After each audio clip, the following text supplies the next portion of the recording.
మందికి వంటలు చేసే సమయంలో పరిశుభ్రత పాటించరనే విమర్శ చాలా మంది చేస్తూ ఉంటారు. అంత భారీగా వంట చేసే సమయంలో చిన్న చిన్న తప్పులు జరగడం సహజం. అయితే ప్రస్తుతం సోషల్ మీడియాలో వైరల్ అవుతున్న వీడియో చూస్తే ఆశ్చర్యపోవడం ఖాయం. ఎందుకంటే పప్పును కలిపేందుకు ఆ వీడియోలో ఓ జేసీబీని ఉపయోగించడం చాలా మందికి షాక్ కలిగిస్తోంది.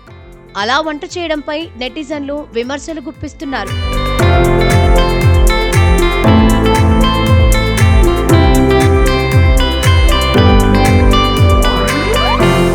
నీరజ్ అనే ఇన్స్టాగ్రామ్ హ్యాండిల్లో ఆ వీడియో షేర్ అయింది. వైరల్ అవుతున్న వీడియోలో ఓ జాతర లేదా ధార్మిక కార్యక్రమం జరుగుతున్నట్లు కనిపిస్తోంది. వేలాది మంది ఆ ప్రాంతంలో తిరుగుతున్నారు. వారందరికీ భోజనాల ఏర్పాట్లు చేసేందుకు భారీగా సరుకులు కూడా ఉన్నాయి.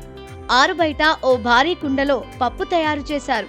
ఆ పప్పును కలిపేందుకు ఓ జేసీబీని తీసుకొచ్చారు. ఆ జేసీబీ ఆ పప్పును కలుపుతోంది. ఇది చూసి చాలా మంది ఆశ్చర్యపోయారు. ఈ వీడియో సోషల్ మీడియాలో వైరల్ గా మారింది.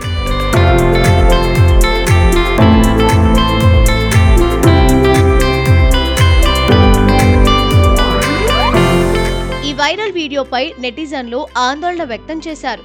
అక్కడ వంట చేస్తున్నారా లేదా నిర్మాణ పనులు జరుగుతున్నాయా అని ప్రశ్నిస్తున్నారు నెటిజన్లు.